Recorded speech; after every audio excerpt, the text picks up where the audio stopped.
அஸ்ஸலாமு அலைக்கும். Welcome to my channel லஸ்ரா vlogs. எல்லாரும் எப்படி இருக்கீங்க? நல்லா இருக்கீங்க நம்புகிறேன். அல்ஹம்துலில்லாஹ் நாங்களுமே நல்லாயிருக்கோம். இன்றைக்கான வீடியோ வந்து ஒரு ட்ரெடிஷ்னலான நானஹத்தா ரெசிபியோடு தான் உங்களுக்கு வீடியோ வந்து ஷேர் பண்ணியிருக்கேன். கண்டிப்பாக இந்த வீடியோ உங்களுக்கு யூஸ்ஃபுல்லாகவே இருக்கும். ஸோ வீடியோ வந்து ஸ்கிப் பண்ணாமல் பாருங்கள். சேனல் இன்னும் சப்ஸ்கிரைப் பண்ணலைன்னா மறக்காமல் சேனலை சப்ஸ்கிரைப் பண்ணிக்கோங்க. இந்த சூப்பரான நானஹத்தாவை எப்படி ரெடி பண்ணுறதுங்கிறது வீடியோக்குள்ளே போய் பார்க்கலாமா?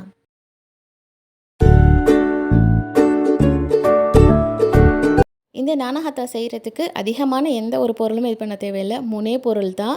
என்னென்னங்கிறத நான் உங்களுக்கு மெஷரோட நான் இன்றைக்கி சொல்கிறேன். ஸோ நான் இந்த நானஹத்தா செய்கிறதுக்கு ஃபஸ்ட்டு 1/2 கிலோ மைதா எடுத்திருக்கேன். வெயிட் மிஷினில் அளந்து தான் நான் உங்களுக்கு வெயிட் இது பண்ணி காட்டுறேன். ஸோ கப் மெஷர்மெண்ட் வேணும்னா நான் வந்து உங்களுக்கு டிஸ்கிரிப்ஷனில் கொடுக்குறேன் என்னென்னட்டு. நான் இன்றைக்கி வெயிட்டில் கரெக்டாக அளந்து காட்டியிருக்கேன் பாருங்கள். 1/2 கிலோ அளவுக்கு மைதா எடுத்திருக்கேன். பவுலோட வெயிட் இது பண்ணிவிட்டு மைதாக்குள்ள வெயிட் மட்டும்தான் இது. 1/2 kg அளவுக்கு கரெக்டான இதில் மைதா எடுத்தாச்சு. ஸோ அதே அளவுக்கு நம்ம வந்து சீனி எடுத்துக்க போகிறோம். சுகருமே வந்து அதே 1/2 கிலோவுக்கு தான். இப்போ மைதா நீங்கள் 1/2 கிலோ எடுக்கிறீங்கன்னாக்கா அதே அளவுக்கு தான் சுகருமே எடுக்கணும். அப்போ தான் அந்த ஸ்வீட்டுன்றது நல்லாயிருக்கும். ஸோ இதையுமே நான் வந்து இந்த பவுலில் 1/2 கிலோவுக்கு நான் அளந்து கரெக்டாக எடுத்துக்கிறேன்.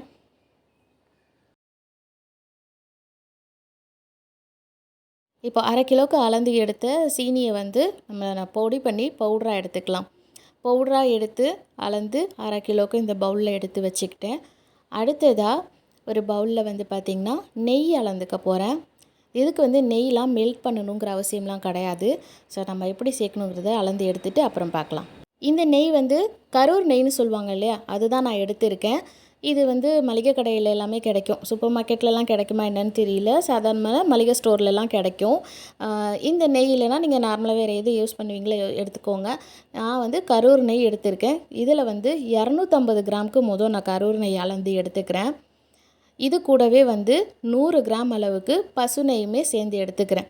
நீங்கள் எந்த பிராண்ட் யூஸ் பண்ணாலுமே சரி நெய் இல்லைனா ஹோம்மேடாக இருந்தால் கூட ஓகே தான். பசு நெய்யில் 100 கிராமும் கரூர் நெய்யில் 250 கிராமும் மொத்தமாக நெய்யோட அளவு பார்த்திங்கன்னா 350 கிராமுக்கு இருக்கணும். 1/2 கிலோ மைதா, 1/2 கிலோ சீனி, 350 கிராம் அளவுக்கு நெய். இது 3 தான் நானஹத்தாவுக்கு தேவையான பொருள். இப்போ இதையுமே நான் வந்து ரெண்டத்தையும் சேர்த்த மாதிரி மிக்ஸ் பண்ணி எடுத்துக்கிட்டேன். டோட்டலாக 350 கிராமுக்கு வந்துருச்சு. ஸோ இதெல்லாம் தான் இந்த 3 பொருளும் தான் நானஹத்தா செய்ய தேவையான பொருட்கள். இது எல்லாமே மெஷர் பண்ணி நான் தனியாக எடுத்து வச்சுக்கிட்டேன்.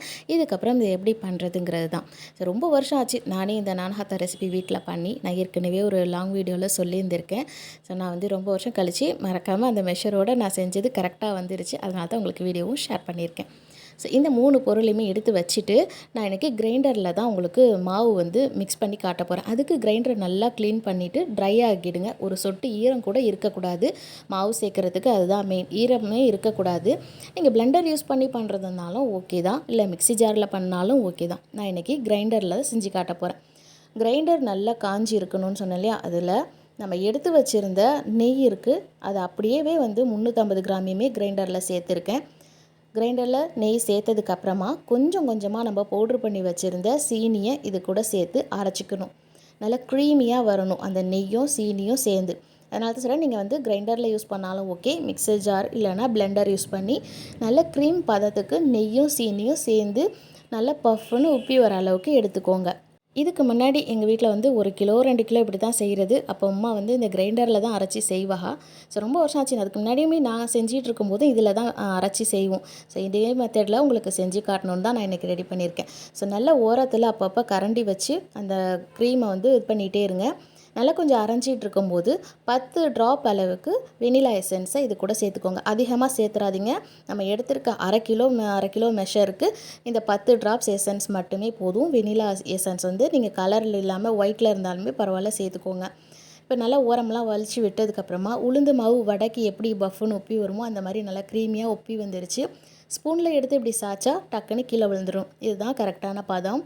இப்போது இந்த சீனியும் நெய்யும் நல்லா சேர்ந்து க்ரீமியாக ரெடி ஆகிடுச்சு இல்லையா, நான் இது கூடவே மைதாவை சேர்த்து மிக்ஸ் பண்ணிக்க போகிறேன். நீங்கள் பவுலில் வந்து தண்ணிப்பட இது பண்ணுறதா இருந்தாக்கா ஒரு ஸ்பூன் வச்சு கொஞ்சம் கொஞ்சமாக மைதாவை சேர்த்து ஒரு கரண்டி வச்சோ இல்லை வந்து ஸ்பேச்சுலா வச்சோ மிக்ஸ் பண்ணிக்கோங்க. இன்றைக்கி கிரைண்டரில் இதை நான் அப்படியே மிக்ஸ் பண்ணிட போகிறேன். அதுக்கு கொஞ்சம் கொஞ்சமாக தான் மைதாவை வந்து சேர்த்து நீங்கள் கிரைண்ட் பண்ணணும். அதுக்கு முன்னாடி கிரைண்டரோட இந்த சைடில் வெள்ளை பட்டை இருக்குது இல்லையா, அதை அடி வரைக்கும் இது இல்லாமல் கொஞ்சம் பாதியில் மேலாக எடுத்து வச்சுக்கணும். இந்த அடியில் வந்து மாவு இப்படி போகுது இல்லையா, கேப் தெரியுது பாருங்கள், இந்த அளவுக்கு வச்சுக்கணும். அது எதுக்குன்னா மைதாவை கொட்டி நம்ம கிரைண்ட் பண்ணுறதுக்கு ஆன் பண்ணதோட பறக்க ஆரம்பிச்சிடும், அங்கங்கே பறக்க ஆரம்பிச்சிடும். அப்போது கொஞ்சம் கேப் இருந்ததுன்னா உங்களுக்கு ஈவனாக மாவு வந்து நெய் சீனியோடு சேர்ந்து மிக்ஸ் ஆகி வந்துடும். கொஞ்சம் கொஞ்சமாக மாவை இந்த மாதிரி சேர்த்து மிக்ஸ் பண்ணி விட்டுக்கோங்க. அப்பப்போ ஓரத்தையுமே வந்து கரண்டியால் வளைச்சி விட்டுக்கோங்க. அப்போ தான் அந்த சைடில் வந்து மாவோ நெய்யோ தண்ணிப்பட பிரிஞ்சு இல்லாமல் இருக்கும்.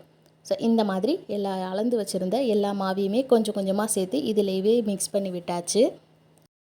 கிரைண்டரில் இந்த மாதிரி பண்ணும்போது தனிப்பட மாவை எடுத்து நம்ம கையால் பிசைஞ்சு அதை இது பண்ணணும் சேர்க்கணுங்கிற அவசியம் இருக்காது.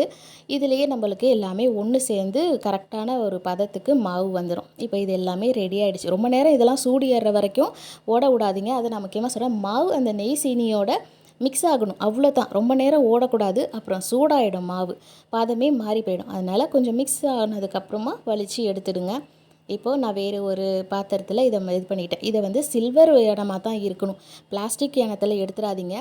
இதை நான் எப்போ ரெடி பண்ணினேன்னா நைட்டு தான் எடுத்தேன். நைட்டு நான் ரெடி பண்ணியிருக்கேன் இந்த மாவு. அண்ட் பவுலில் வந்து கீ அளந்தோம் இல்லையா, அந்த நெய் அளந்த பாத்திரத்தில் அப்படியே நெய் இருந்ததுனால ஒரு 2 டேபிள் ஸ்பூன் அளவுக்கு மைதாவை அது கூட சேர்த்து அந்த மாவை மிக்ஸ் பண்ணி இது கூடவே சேர்த்துக்கிட்டேன். இதனால் சுகரோட எதுவும் மாறாது, கரெக்டான இதுக்கு தான் இருக்கும். அந்த நெய் அதில் இருக்கு இல்லையா, அதை வேஸ்ட்டாக்க வேணாமேன்ட்டு நான் மைதாவை சேர்த்து இது கூட மிக்ஸ் பண்ணிக்கிட்டேன். கையில் எடுத்து இந்த மாதிரி ப்ரெஸ் பண்ணி பார்த்தா ஒன்று சேர மாவு கரெக்டாக சாஃப்டாக வந்துடும். இதை அப்படியே இந்த பாத்திரத்தில் வச்சு நல்லா ப்ரெஸ் பண்ணி அழுத்தம் கொடுத்து நல்லா இது பண்ணி வைக்க போகிறேன். இதை நான் நைட்டு ரெடி பண்ணியிருக்கேன் இந்த மாவு. இது ஓவர் நைட்டு ஃபுல்லாக அப்படியே ஊறி இருக்கணும். அதுக்கப்புறம் அடுத்த நாள் தான் நம்ம இந்த மாவை எடுத்து நானஹத்தாக்கு செய்கிறதுக்கு எடுக்கணும். அப்போ தான் மாவு கரெக்டான ஒரு பதத்துக்கு இருக்கும். இப்போ நல்லா அழுத்தம் கொடுத்து நல்லா அமுக்கி விட்டுட்டு ஒரு மூடியை போட்டு மூடி ரெடி வச்சுட்டேன். மாவை லூஸ் விடக்கூடாது, இந்த மாதிரி அழுத்தம் கொடுத்து தான் மூடி வைக்கணும். இப்போது நைட்டு ஃபுல்லாக அப்படியே இருந்துட்டு இதை நான் காலையில் தான் எடுக்கிறேன். காலையில் எடுக்கும்போது மாவோடது பார்த்திங்கன்னா இன்னுமே கொஞ்சம் இலகி கொடுத்துருக்கும், கொஞ்சம் எடுத்தால் சாஃப்டாக இருக்கும். இதை தனிப்பட நம்ம எடுத்து நான் சொன்னேன் இல்லையா, எடுத்து பிசையணும்லாம் அவசியம் இல்லை. நெய்யை உருக்கியும் ஊற்றக்கூடாது. நிறைய இது வந்து மெல்ட் பண்ணி நெய் சேர்க்குறாங்க மாவில், அந்த மாதிரியும் சேர்க்கக்கூடாது. ஸோ இந்த மாதிரி பதத்துக்கு தான் கரெக்டான இதில் நெய்யை வந்து இந்த மாதிரி அரைச்சி நீங்கள் இது பண்ணிங்கன்னா நல்லா வந்து எப்படின்னா சாஃப்டாக உப்பி வந்து வெடித்து வரும் நானகத்தான். ஸோ மாவோட பதம் கரெக்டாக வந்துடுச்சு. இதை நான் தனியாக எடுத்து மிக்ஸ் பண்ணணும்னு அவசியம் இல்லை. மாவு பார்த்திங்கன்னா ரொம்பவே சாஃப்டாக நல்லா வந்துருச்சு. அடுத்ததாக நான் இந்த அச்சில் தான் நானகத்தாவை ரெடி பண்ண போகிறேன். ஸோ இந்த அச்சு வந்து இப்போ கிடைக்குதா என்னன்னு தெரியல, ஹந்திரி கடை அந்த மாதிரி மாங்கனி கடை இங்கெல்லாம் கிடைக்கும். ஆனால் இது எங்கே வாங்கினதுன்னு பார்த்திங்கன்னா இன்னும் ஒரு ஓவனுக்கு இது வந்து ஃப்ரீயாக கொடுத்ததா எங்கள் அம்மா சொன்னாங்க. ஸோ அது என்னங்கிறத வீடியோ போக சொல்கிறேன். இந்த அச்சியில் தான் ரெடி பண்ணணும். இந்த அச்சியில் செய்கிறதுக்கு ஒரு நல்ல பாலித்தீன் கவர் புதுசாக இது பண்ணிருக்கணும். அப்படி இல்லைனா ஒரு காட்டன் கிளாத்தாக இருக்கணும், நல்ல பியூர் ஒயிட்டில் சாஃப்டான காட்டன் மெட்டீரியலாக இருக்கணும். அதை அந்த அச்சுக்கு ஏற்ற மாதிரி சைஸ் பண்ணி கட் பண்ணி எடுத்துக்கணும். நான் இப்போ இந்த பாலித்தீன் கவர் எடுத்து கட் பண்ணி வச்சுட்டேன். அடுத்ததாக கேக் ட்ரே இருக்கு இல்லையா, அதில் கொஞ்சம் கொஞ்சமாக நெய் சேர்த்து நான் ஈவனாக ஸ்ப்ரெட் பண்ணி விட்டுக்க போகிறேன். ரொம்ப அதிகமாக நெய் சேர்க்கக்கூடாது, சும்மா கொஞ்சமாக சேர்த்தா போதும். ஏன்னா இதில் தான் நானஹத்தா வந்து நம்ம வச்சு எடுக்க போகிறோம். நெய் சேர்த்ததுக்கப்புறமா மைதா ஃப்ளோர் ஆட் பண்ணி ஃபுல்லாக ஈவனாக ஸ்ப்ரெட் பண்ணி விட்டுட்டு பேலன்ஸ் இருக்கிற மைதா பவுடரை அப்படி கீழே எடுத்துட வேண்டியதான். ஸோ நம்ம வந்து கேக்குக்கெலாம் இது பண்ணுவோம் இல்லையா, அதே மெத்தட் தான். இப்போ ஃபுல்லாக 2 ட்ரேலையுமே நெய் கொட்டி மைதா போட்டு நல்லா இது பண்ணி வச்சுக்கிட்டேன். ஸோ மாவுமே கரெக்டான இதுக்கு வந்துருச்சு. இப்போ அடுத்ததாக அச்சியில் வச்சு செய்கிற வேலை தான். நான் இந்த அச்சு ஃபஸ்ட்டு எடுத்திருக்கேன். அச்சுக்கு மேலே இந்த கவர் வச்சுருக்கேன். நான் கவர் இந்த மாதிரி சைஸுக்கு கட் பண்ணி எடுத்துக்கோங்க. பாலித்தீன் கவர் இந்த மாதிரி நல்ல சாஃப்டான கவராக இருக்கணும், அந்த மாதிரி இருந்தால் எடுத்துக்கோங்க. இல்லைன்னா காட்டன் கிளாத் எடுத்துக்கோங்க. அது நல்லா கழுவி, அதாவது காட்டன் கிளாத் யூஸ் பண்ணுறீங்கன்னா நல்லா வாஷ் பண்ணி நல்லா ஈரம் காஞ்சி அதுக்கப்புறமா யூஸ் பண்ணுங்கள், புது கிளாத் எடுக்கிறதா இருந்தாக்கா. ஏன்னா சொட்டு கூட ஈரமே இருக்கக்கூடாது, அதுதான் மெயின். இப்போது தேவையான அளவுக்கு ஒரு பால் அளவு சைஸு சின்னதாக ஒரு பெரிய நெல்லிக்காய் சைஸுக்கு நான் அந்த மாவை வந்து ரவுண்ட் பண்ணி எடுத்து இந்த அச்சியில் வச்சு எடுத்துக்கிட்டேன். ஏன்னா நம்மளுக்கு ஒரு கரெக்டான பதம் தெரியும், அச்சுக்கு வெளியில் பிதுங்கி வரக்கூடாது மாவு. ஸோ நல்லா வந்து ப்ரெஸ் பண்ணிவிட்டு அந்த அச்சு வந்து இதில் பதியணும் இல்லையா, அதனால் 4 விரலை வச்சு நல்லா இது பண்ணி அழுத்தம் கொடுத்துக்கோங்க. ரொம்ப ஓவராக அழுத்தம் கொடுக்கறதுக்கு வேலை இருக்காது, ஏன்னா மாவு நல்லா சாஃப்டாக தான் இருக்குது. ஸோ அந்த கவரை வச்சு 4 பக்கமும் அந்த ஓரத்தெல்லாம் கவர் பண்ணி அமுக்கி விட்டு எடுத்துக்கிறேன். இந்த நானஹத்தா செய்கிறதுலேயே எனக்கு இந்த அச்சு வச்சு எடுக்கிறது ரொம்ப பிடிக்கும். நாங்கள் சின்ன பிள்ளையில் அம்மாலாம் செய்யும்போது உட்காந்து வேடிக்கை பார்ப்போம். அதுக்கப்புறம் நான் செய்ய ஆரம்பித்து எனக்கு இந்த வேலை ரொம்பவே பிடிக்கும். எப்படா நம்ம செய்வோன்னு எதிர்பார்த்துட்டு இருந்து செய்கிற மாதிரியான ஒரு இதாக இருக்கும். ரொம்ப வருஷம் ஆச்சு. அதுக்கப்புறம் இப்போ செய்கிறது எனக்கு ரொம்பவே சந்தோஷமாக இருந்தது. இந்த அச்சு வச்சு எடுக்கிறது ரொம்ப சந்தோஷமாக ஜாலியாக வேலை பார்த்துட்டு இருந்தேன். இது மாதிரி கொஞ்சம் கொஞ்சமாக மாவு எடுத்து நான் அச்சில் எல்லா மாதிரி அச்சியுமே இருந்தது இல்லையா, நான் எல்லாத்துலேயுமே கொஞ்சம் கொஞ்சம் செஞ்சுக்கிட்டேன். இந்த அளவுக்கு மாவு ரெடி பண்ணி ஒவ்வொரு ட்ரேலையுமே எத்தனை எண்ணிக்கைக்கு வருதோ இது பண்ணிவிட்டேன். கொஞ்சம் கேப் விட்டு வைக்கணும், ஏன்னா அப்போ தான் வந்து உப்பி வந்து வெடித்து வரும் இல்லையா, அதனால் கேப் விட்டு வைக்கிறேன். நான் இதை இன்றைக்கி இந்த ஓடிஜியில் தான் வைக்க போகிறேன். இந்த ஓடிஜி ஓல்டு மாடல் தான், பட் அது இப்போ இருக்கிறதுக்கு மாதிரி தான் இருக்கும். பேக் அண்ட் வார்ம்னு தனி ஆப்ஷன். பேக் அண்ட் வார்மில் வச்சுட்டு 150 டிகிரிக்கு வச்சுருக்கேன். கீழே மட்டும்தான் இது வந்து அதிக ஃப்ளேம் வரும், மேலே ஃப்ளேம் வைக்கக்கூடாது. மேலே ஃப்ளேம் வச்சிங்கனாக்கா மேலே வந்து கலர் சேஞ்ச் ஆகிடும், வெடிச்சு வராது. அதனால் 150 டிகிரிக்கு வச்சு இதை வந்து 15 மினிட்ஸ் வந்து எனக்கு வெந்து வந்துச்சு. இங்கே இருக்கிற வோல்டேஜுக்கு வந்து 15 நிமிஷம் எடுத்துக்கிடுச்சு. மேலே வந்து நெருப்பு இல்லாமல் கீழே மட்டும் இது பண்ணி வச்சுருக்கு. இதுவே வந்து இதுக்கு முன்னாடி ரவுண்டு ஓவன் ஒன்று இருக்கும், நான் அது வந்து ஸ்க்ரீனில் இது பண்ணி காட்டுறேன். அந்த ஓவனில் தான் நாங்கள் இதுக்கு முன்னாடி வைப்போம். அது இன்னும் கலர் மாறாது, ஒயிட் கலராகவே அப்படியே இருக்கும். அந்த ஓவனுக்கு கொடுத்த அச்சு தான் இது. இப்போவுமே அந்த ஓவன் ஃப்ளிப்கார்ட்டில் அவைலபிள் தான். உங்களுக்கு வேணும்னா சொல்லுங்கள், நான் லிங்க் அனுப்புகிறேன். அது உள்ளே வந்து பார்த்திங்கன்னா இந்த அச்சு கொடுத்துருக்காங்க. இந்த அச்சு அந்த ஓவன் வாங்கினா மட்டும்தான் கிடைக்கும். வேறு தனிப்பட இது கிடைக்கிறதுக்கு இப்போதைக்கு வாய்ப்பில்லைன்னு தான் நினைக்கிறேன். ஸோ 15 நிமிஷத்தில் சூப்பராக மேலே வந்து உப்பி வந்து வெடித்து ரொம்பவே நல்லா வாசனையாக நானகத்தா ரெடி ஆகிடுச்சு. ஸோ இதே மாதிரி நான் எல்லா பேட்சையுமே வச்சு வச்சு எடுத்துக்கிறேன். ஒவ்வொன்றுத்துக்கும் 15 நிமிஷம் ஆகிடுச்சு. டோட்டலாக எனக்கு 50 பீஸ் போல் வந்துச்சு. அதில் நான் பெரிய சைஸ் அச்சு வச்சதுனால எனக்கு 46 ஆமாம் 46 பீஸ் வந்தது. ரொம்பவே வாசனையாக நல்லா இருந்துச்சு. ரொம்ப வருஷம் கழித்து செஞ்சது கரெக்டாக வருமானு எனக்குமே சந்தேகம். பட் கரெக்டாக அளவு மாறாமல் நம்ம மெஷர் வந்து ஞாபகமாக செஞ்சிட்டா எல்லாமே ஈஸியாக கரெக்டாக வந்துடும். ஸோ அந்த மாதிரி நல்லா வெடித்து வந்திருக்கு பாருங்கள், எவ்வளோ பார்க்கவே ரொம்ப நல்லாயிருக்கு. இதுதான் கரெக்டான பதம். ஸோ உள்ளே வந்து உடச்சி பார்த்தா கூடு மாதிரி இருக்கக்கூடாது. அதுக்கு மாவு வந்து நான் எடுத்து காட்டினேன் இல்லையா, கொஞ்சம் இலகுன பதமாக அப்படி இருந்தால் தான் இந்த மாதிரி நல்லா சாஃப்டாக இதாகி வரும். மாவு ரொம்ப அழுத்தமாக இருந்துச்சுன்னா உள்ளே தனியாக ஓட்டையாக கூடாக இருக்கும், உடச்சி பார்த்தா அந்த மாதிரி இருக்கக்கூடாது. ஸோ இதுவுமே கரெக்டான இதுக்கு வந்துச்சு. உள்ளே பாருங்கள் அப்படியே சேர்ந்த மாதிரி இருக்குது, மேலே மட்டும் கொஞ்சம் அழகாக தான் வந்திருக்கு பாருங்கள் உப்பி. இப்போ உடச்சி பார்க்கும்போது கரெக்டாக இருக்கு இல்லையா, இதுதான் கரெக்டான பதம்.